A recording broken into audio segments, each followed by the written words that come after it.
Hey there, Right Gear podcast listeners. This is Kay Tempest Bradford, and I am showing you how to use Evernote's page capture using a Windows phone. My last video, I did it with an Android phone. This video with a Windows phone. So as you may notice, if you've seen both videos, the interface for Evernote is very, very different here on Windows Phone than it was on Android. And that's one of the things I called out in the podcast, is that everything is, laid out differently. The icons are, slightly different. There's just some things going on. There's also a difference right now in terms of how the page capture camera works.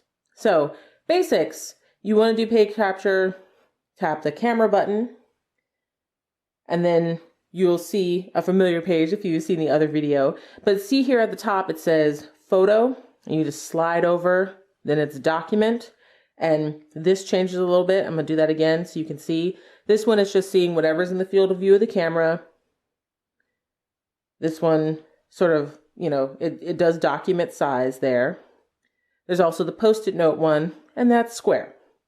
So it doesn't automatically detect, but it does, you can say, I'm taking a photo of document, taking a photo of image, etc.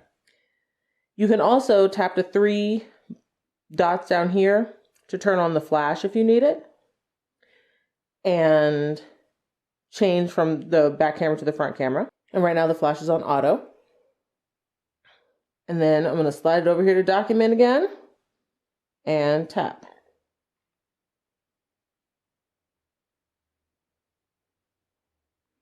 Now the number down here is going to show you how many pictures you've taken, and that's where you can also preview them.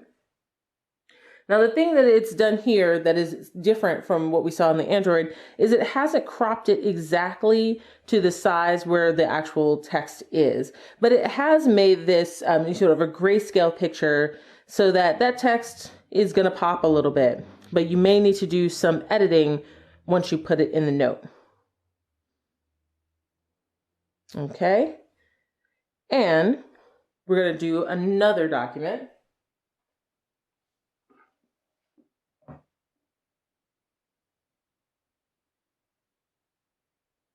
Going to adjust the camera so that the document itself is in.